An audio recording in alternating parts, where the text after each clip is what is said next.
y a des rencontres que la vie orchestre sans qu'on s'en rende compte.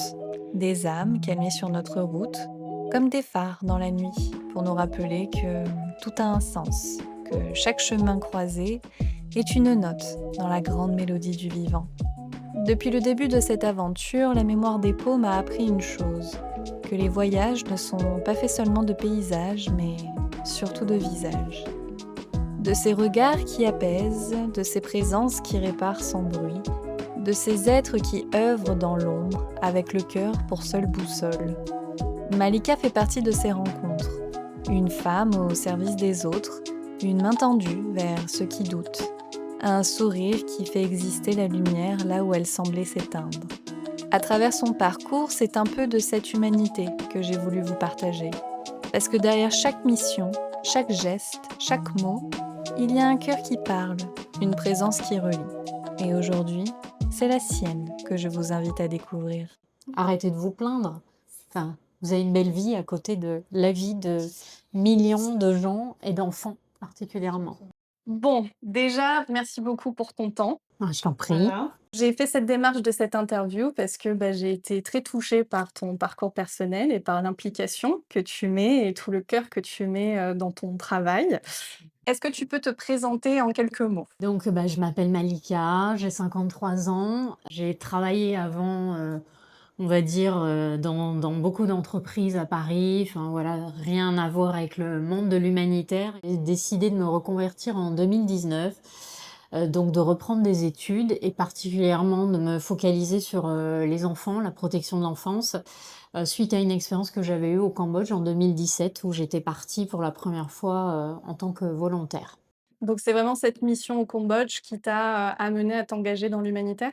Alors j'avais déjà, un peu «tâté le terrain» entre guillemets, en 2013 pendant mes vacances au Maroc. Je m'étais dit parce qu'à l'époque mon entreprise m'obligeait à prendre mes vacances en août, ce qui me convenait pas du tout et j'avais des amis au Maroc et je m'étais dit: «Bah tiens, plutôt que de dépenser énormément», je vivais chez eux, «je vais essayer de trouver quelque chose» et en fait, je m'occupais d'enfants qui étaient gravement malades dans un hôpital et j'en suivais 3, 2 petites filles et un petit garçon et quelques mois après, il y a une des petites filles qui allait vraiment pas bien et en fait, je me suis sentie, portée, par, l'envie de l'aider, d'en faire plus et en fait, elle avait un souci au niveau de ses reins. Elle aurait eu besoin à terme d'une greffe. Elle avait que 6 ans à l'époque et en fait, j'ai tout fait pour trouver, ce qu'il fallait pour qu'elle se fasse opérer, sachant qu'elle a eu besoin d'un cathéter parce qu'elle supportait plus les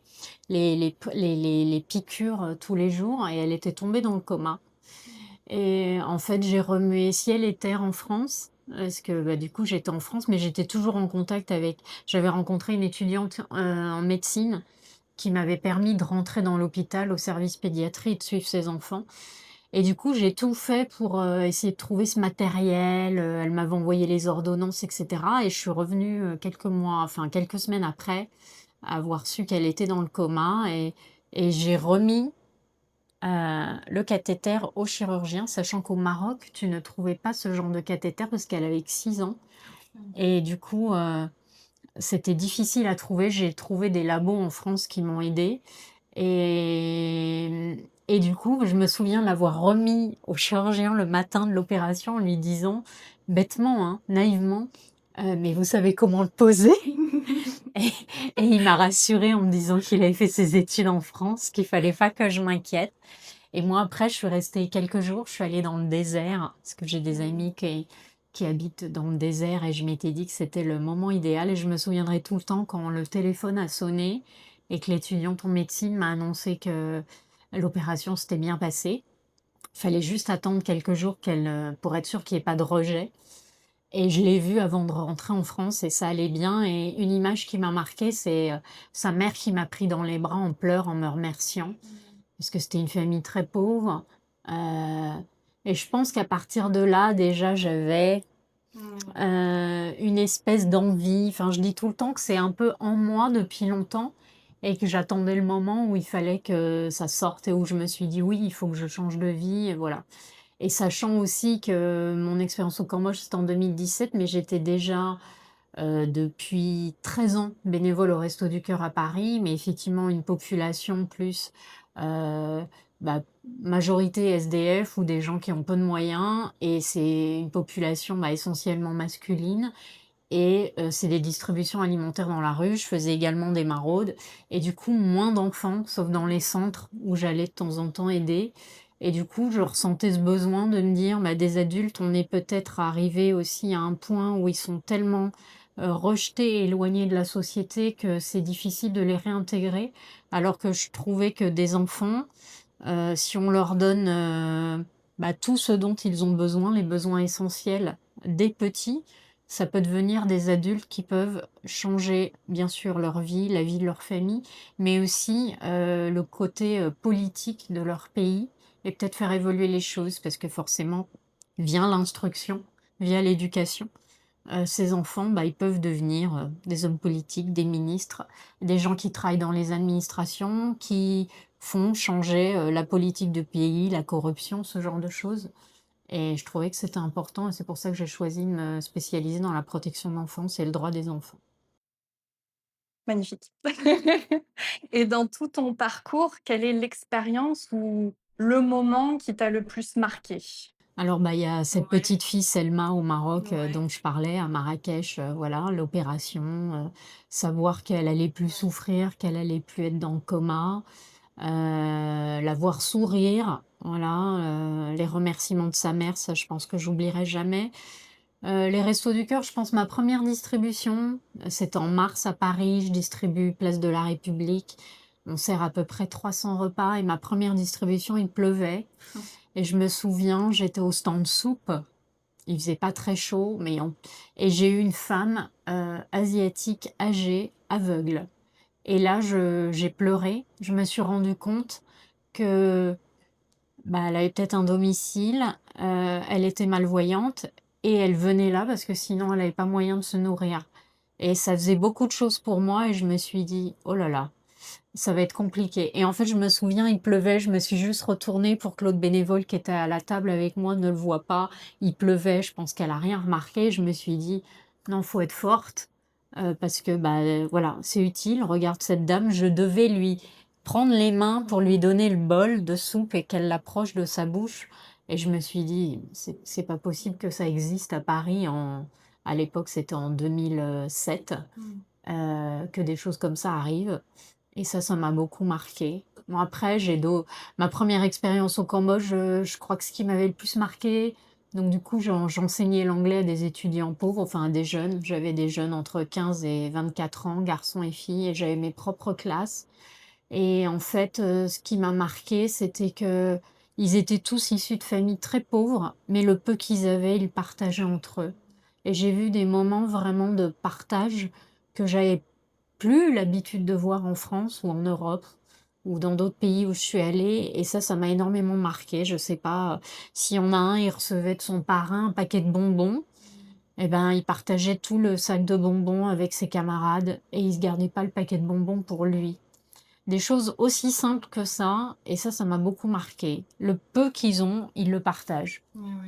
Ouais, et ouais. ça, c'est des valeurs, je trouve qu'on perd de plus en plus en Occident Je suis bien d'accord. et qui m'ont beaucoup marquée et après quand on revient à la réalité, enfin quand je suis rentrée, j'avais posé un congé sabbatique dans ma société, qu'on voit les gens dans l'open space qui se plaignent pour un rien, on a juste envie de leur dire: «Mais relativisez sur votre vie» et il y a des gens qui ont bah, des difficultés beaucoup plus importantes que ce dont vous vous plaignez et arrêtez de vous plaindre. Enfin, vous avez une belle vie à côté de la vie de millions de gens et d'enfants particulièrement. Mmh mh. Voilà. Donc à l'heure d'aujourd'hui, tu travailles à la Fondation Virlani. Est-ce que tu peux nous décrire brièvement, en quoi consiste cette fondation pour les personnes qui connaissent pas et quelle est la mission principale? Alors, la Fondation Virlani, elle a été créée, par Dominique Lemay, donc un Français, il y a déjà 33 ans, en 1992. C'est une association, donc basée à Manille, qui s'occupe essentiellement des enfants des rues, à Manille et dans les environs de Manille, et qui est axée essentiellement sur 3 programmes. un programme, résidentiel, donc où on a des maisons d'accueil, où on accueille ces enfants qu'on a recueillis et où on essaye de refaire une structure familiale, donc dans une maison avec des papas, des mamans et du coup d'autres enfants qui font un peu la fratrie. Il y en a du coup qui sont voués à l'adoption et du coup on a aussi un programme de rue, donc où on a, ce qu'on appelle un van qui va tous les jours dans les bidonvilles, donc sur certains secteurs autour de Manille, les secteurs les plus pauvres et parce que le gros souci aux Philippines, c'est que les enfants n'ont pas de certificat de naissance, les enfants qui sont nés dans la rue, donc ils ne peuvent pas avoir accès à l'école publique, s'ils n'ont pas ces certificats de naissance et du coup, cette équipe, entre beaucoup de choses qu'ils font, mais essentiellement, c'est l'éducation de rue. C'est-à-dire qu'ils enseignent à un groupe de 40 enfants par an, qu'ils ont sélectionnés, de familles très pauvres des bidonvilles et ils leur font, l'école, dans la rue. Voilà, avec les moyens du bord et ça, je trouve ça exceptionnel. Bien sûr, il y a d'autres choses à côté, on leur distribue des médicaments, de la nourriture. Il y a plein d'autres choses qui sont faites à côté et il y a toute une équipe pour ça et le dernier programme, c'est le programme communauté où du coup, on essaye d'aider, des enfants, des adolescents, mais surtout leurs familles, donc essentiellement les mamans, avec des activités génératrices de revenus. Donc on a une boutique ici au bureau avec les produits Likaya. Donc par exemple, on a des petits bracelets, des boucles d'oreilles, des colliers qui sont faits en papier, qu'elle colle. On a aussi, du tissage, voilà, donc on a pas mal de choses. Elles font aussi, des champignons, enfin voilà. Il y a beaucoup de choses qui leur permettent d'avoir un revenu complémentaire ou un revenu. Des fois, elles ne travaillent pas du tout et ce qui permet, de les aider, des fois de créer des coopératives entre mamans, et de pouvoir du coup, bah, avoir un revenu pour, subvenir aux besoins de leur famille. Est-ce qu'il y a une histoire ou un souvenir particulier qui t'a marqué, depuis que tu es à Virlanie? Alors, une de mes expériences les plus fortes, je pense où j'ai beaucoup pleuré, qui était, très émotionnelle, c'est quand il y a un enfant qui part pour l'adoption. Le premier que j'ai eu, donc c'était un petit garçon, 7 ans, qui partait avec une famille américaine et le staff ici m'avait expliqué qu'il y a une cérémonie dans la maison, donc avec, le personnel de la fondation, le personnel de la maison et bien sûr tous les enfants qui sont pensionnaires de cette maison et en fait les parents sont là et assistent à cette cérémonie. Donc je sais pas, par exemple, il y a un film qui récapitule tout son parcours à la Fondation Virlani. Donc, par exemple, ce petit garçon, il était arrivé bébé. Donc, on voit des images quand il grandit, ses premiers pas, ses premiers jours à l'école, sa tenue, son uniforme pour l'école, voilà, ses camarades, etc. Donc, déjà, c'est très touchant. Et il y a tout un parcours qui est fait aussi par l'assistante sociale et il y a les enfants qui interviennent et bien sûr tout le personnel de la maison qui fait un petit discours pour l'enfant qui est déjà assis avec ses futurs parents. Normalement, ils ont eu plusieurs, réunions en ligne pour se connaître, pour se découvrir. Bien sûr, il y a l'échange de courriers, de cadeaux, mais en même temps, ça permet aux parents de montrer leur environnement, leur maison, je sais pas. Ce couple-là, par exemple, ils avaient un chien, donc il lui avait acheté une peluche. C'était un chien qu'il lui avait envoyé déjà il y a quelques années, parce que les procédures d'adoption, ça prend à peu près 5 ans. C'est un process très long. Et en fait, ce qui m'a le plus touchée, c'est quand les autres enfants de la maison commençaient à chanter une chanson et à chaque fois que c'était le refrain, ils venaient et ils prenaient l'enfant adopté dans leurs bras et ça, j'ai fondu en larmes. Déjà la chanson est triste, c'est sur le départ, mais on t'oubliera pas. Enfin, c'était une belle chanson en anglais, mais de voir tous ces enfants aussi touchés et ce qui m'a marqué aussi alors après il y a un repas et cetera avec les parents et on peut discuter avec eux et ce qui m'a marqué aussi du coup, c'est les autres enfants de la même maison, qui du coup demandent: «Et moi ce sera quand mon tour?» et ça c'est un crève-cœur. Parce que bien sûr, l'équipe ici fait en sorte que les enfants soient tous adoptés. Après, voilà, il faut que le dossier des futurs parents, corresponde, à l'enfant, qu'il y ait acceptation des 2 côtés, des autorités et cetera. Et comme je le disais tout à l'heure, c'est une procédure très longue et bah, bien sûr, il y a des enfants, bah, ils sont dans l'attente. Ils sont heureux pour leurs copains, copines qui partent, mais en même temps, ils sont tristes en se disant: «Et moi, ce sera quand mon tour?» et ça, je trouve que c'est vraiment difficile. Donc ça, c'est un des moments, les plus marquants, je pense, que j'ai eu ici. J'imagine. Quel est ton rôle ici à Virlani auprès des volontaires?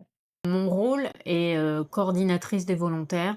Donc je suis ici pour, recruter des volontaires, des bénévoles, aussi bien philippins qu'étrangers ou des étrangers qui habitent à Manille et qui pourraient aider ponctuellement, pour aider sur nos différents programmes, sur les différents besoins qu'on a. Donc c'est très varié, ça peut être pour du soutien scolaire, pour des activités sportives. Et en même temps, à côté de ça, j'essaye aussi de contacter des entreprises aux Philippines ou en Asie du Sud-Est pour trouver des financements, pour proposer des activités à l'extérieur, notamment, bah, pour les enfants, pour, des sorties culturelles, bah, pour les changer un peu de leur quotidien, et leur donner accès, bah, j'allais dire à des lieux culturels où ils auraient pas l'occasion d'aller sinon, avec leur famille ou avec leur école pour ceux qui sont scolarisés. Parce qu'il y a très peu d'activités, extrascolaires, dans les écoles ici. Donc voilà, je m'occupe aussi de ça. Donc c'est ce qu'on appelle ici, la partie un peu RSE des entreprises ou engagement, sociétal. Et qu'est-ce qui te donne de l'énergie au quotidien pour accomplir cette mission? Alors ce qui me donne de l'énergie, bah, c'est un peu dans le motto de Virlani: «Redonner le sourire aux enfants des rues» et rien qu'un sourire, un merci, voir des enfants heureux quand on fait une sortie ou quand on fait une activité, bah, c'est ça qui me fait, oui, lever tous les matins et me dire, «Je sais que je fais ça pour eux, pour leur bien-être», et aussi, bah, pour qu'ils continuent à être heureux, heureux de vivre, malgré tous les traumatismes qu'ils ont vécus plus jeunes et juste, qu'ils aient du plaisir et du fun. Et quelles sont les plus grandes difficultés? Alors les plus grandes difficultés, bah, des fois, c'est qu'on ne trouve pas forcément des volontaires adaptés à nos programmes. Ma difficulté, ça a été pendant les grandes vacances scolaires. Alors ici, l'été, c'est en avril, enfin mi-avril à peu près jusqu'à mi-juin et du coup, bah, par exemple, les enfants qui sont dans les maisons, ils sont tout le temps dans les maisons et du coup, bah, si on n'a pas d'activité, même s'il y a un programme d'activité avec les parents dans les maisons, c'est quand même compliqué, de les laisser constamment dans les maisons, donc on a envie qu'ils sortent. En plus, il fait beau, c'est l'été ici, c'est la période la plus chaude et je trouvais que ça, c'était, la partie, moins évidente parce que c'est on trouve pas forcément de bénévoles disponibles, sur cette période-là et après dans ma mission, peut-être ce qui est un peu plus compliqué, c'est qu'on loge dans une maison des volontaires et après c'est plus, l'entente entre volontaires. On n'a pas forcément le même âge, la même vision des choses et du coup, bah, des fois, c'est un peu compliqué au niveau, colocation. Si tu devais résumer en une phrase ce que tu veux transmettre au travers de ton engagement? Alors moi, je dirais, bah, que un peu l'histoire du Ouais, colibri, hein, ouais, ouais. qu'on a l'impression des fois qu'on fait pas grand-chose, mais ça apporte tellement et moi, je sais que, par exemple, quand j'ai commencé mon bénévolat au Restos du Cœur, mon entourage, ma famille ou mes amis ou même mes collègues, vu qu'à l'époque je travaillais en entreprise à Paris, me disaient, «Tu c'est bien le don de soi, on donne beaucoup», mais je leur disais: «Il faut pas croire, je reçois énormément en retour et ça n'a pas de prix». Donc en fait, il faut pas se dire, on donne, on s'use. Bien sûr, il faut être bien dans sa peau, bien dans sa Mmh, mmh, tête mmh, mmh. pour faire ce genre de démarche. Mais je dirais aussi qu'on reçoit tellement et ça oui, ça a pas de prix. Effectivement, on donne, enfin à des enfants, c'est plutôt, de l'amour, de la tendresse. Mais, en tout cas, pour les petits, les adolescents, c'est vrai que c'est plus compliqué, ils sont moins tactiles. Mais les petits, enfin, il y a pas de jugement. Ils ont envie de vous prendre dans les bras, ils vous prennent dans les bras. Ils ont envie d'un câlin, ils font un câlin. Et ça, oui, je trouve que ça n'a pas de prix. C'est vrai. Et c'est beau, c'est Oui. simplement beau. Et si tu devais donner un conseil à quelqu'un qui hésite de s'engager, soit dans le volontariat ou dans l'humanitaire, ça serait quoi? Alors, bah, ça dépend, si c'est s'engager sur une courte période, sur une longue période ou si c'est comme moi, bah, vouloir changer de vie. Parce que, bah, bien sûr, changer de vie, faut savoir que, bah, les ONG, l'humanitaire, ça paye pas énormément. Donc, c'est vraiment je pense, une grosse remise en question et il faut bien mesurer, entre guillemets, entre, être épanoui à son travail et gagner moins ou gagner plus et profiter de la vie. Enfin, il faut trouver le juste équilibre. Moi, je pense que j'ai bien gagné ma vie pendant 25 ans avant, que j'ai réussi à mettre un peu d'argent de côté et que je me suis dit à un moment que ce que je vivais dans mon entreprise ou en tout cas les valeurs de l'entreprise ne me correspondaient plus. Enfin, quand on travaille dans des grands groupes en France, je pense que c'est le ressenti énormément, enfin, en tout cas en France, je trouve ces dernières années, énormément de la jeune génération. On a envie de se sentir utile. Moi, c'était une des premières choses qui a fait que je me suis engagée au Resto du Cœur. C'est que j'avais l'impression qu'au bureau, entre guillemets, je pourrais dire, j'engraissais, les actionnaires de ma société et en même temps, à la fin de la journée, je sauvais pas des vies, hein. Alors je dis pas que je sauve des vies actuellement, mais par exemple, moi quand j'avais mon évaluation tous les ans, mon responsable me disait: «Bah oui, on a fait des bénéfices, mais j'ai qu'une petite enveloppe pour, 25 personnes dans l'équipe et cette année tu auras rien» et j'avais atteint mes objectifs. Donc il y a un moment, on se dit: «On travaille, on atteint ses objectifs, on n'a pas d'augmentation de salaire». Alors je me plaignais pas, j'avais pas un mauvais salaire, mais et en fait, après on lit dans la presse, vu qu'on était coté à la bourse, toutes les informations sortaient, mais que notre top management ou nos actionnaires avaient pris je ne sais combien de millions de dollars, en actions, et cetera. Donc voilà, c'est un peu ou étaient partis avec des parachutes en or et là, du coup, on se dit: «Oui, la pyramide, on est en bas de la chaîne, on rame». Et en haut, bah, ils sont déjà ultra riches, ils gagnent des fortunes et ils font rien concrètement de leur argent, enfin à part le Mmh. dépenser, voilà, pour s'acheter, Ouais. un yacht, voyager en jet Mmh. privé. Moi tout ça, ça me correspond pas Bien sûr. et il y a un moment où c'est là où je me suis dit: «Ça correspond plus à mes valeurs». Parce que j'étais arrivée dans cette société, je suis presque restée 20 ans, c'était une société un peu familiale et après ça a énormément grossi. On a racheté d'autres groupes et c'est devenu un truc immense où du coup je me reconnaissais pas dans cet, ADN. Ça me correspondait plus et je préfère gagner moins, me sentir utile et bah, comme le dit si bien Virlany, redonner le sourire aux enfants des rues. Mmh. Donc je dirais que si quelqu'un veut s'engager, bah, ça dépend du type de volontariat. Si c'est court ou longue période, je dirais que si vous êtes français et que vous voulez vous engager à l'étranger, il faut au moins s'engager sur 3 mois. Parce qu'entre, bah, l'adaptation au pays, le décalage horaire, s'adapter aussi à la culture, à la langue et puis, bah, profiter un peu aussi Mmh. du pays dans lequel, vous allez faire votre mission. 3 mois, enfin pour une «immersion» entre guillemets, je trouve que c'est un minimum. Après je conseillerais plus, 6 mois, 1 an, c'est mieux. Parce que du coup, vous allez vraiment vivre votre expérience à fond et profiter du pays et de la culture et de tout ce que vous pouvez, profiter en Mmh. local, la cuisine, les habitants, les paysages, tout ce qu'il y a à découvrir. Hem alors que c'est vrai que sur une plus courte période, c'est plus compliqué. Et après, bah, en fonction de ce que vous aimez, vos passions, voilà, s'engager sur ce que vous savez faire aussi. Je pense qu'il y a un côté où c'est, heu, moi ce que j'aime bien, c'est transmission de compétences, Mmh. voilà. Par exemple, ma première expérience au Cambodge, j'enseignais l'anglais, je suis pas prof, mais en fait, c'était le plaisir de partager mes connaissances et du coup, moi, j'ai juste repris les livres, le niveau. J'avais différentes classes avec différents niveaux et je me suis adaptée au livre entre Mmh. guillemets «local» et bien sûr, j'avais un tuteur, un prof, cambodgien, qui était prof d'anglais dans l'association depuis longtemps qui me suivait. Mais du coup, j'ai suivi le programme qui était, prévu. Après, on a fait des activités à côté et cetera. C'est ça que je trouvais aussi intéressant. Puis c'était des jeunes, qui allaient, passer leur bac, qui allaient partir en stage et quelques années après commencer à travailler. Donc il y avait un parcours intéressant aussi pour les suivre. Mais du coup, je trouvais que c'est ça qui était intéressant, dans la mission, mais Mmh. voilà, je me suis retrouvée prof et ce côté, transmission, de savoir, qui m'a beaucoup plu. Et pour terminer, qu'est-ce que cette aventure t'a appris sur toi-même et sur l'humain en général? Alors,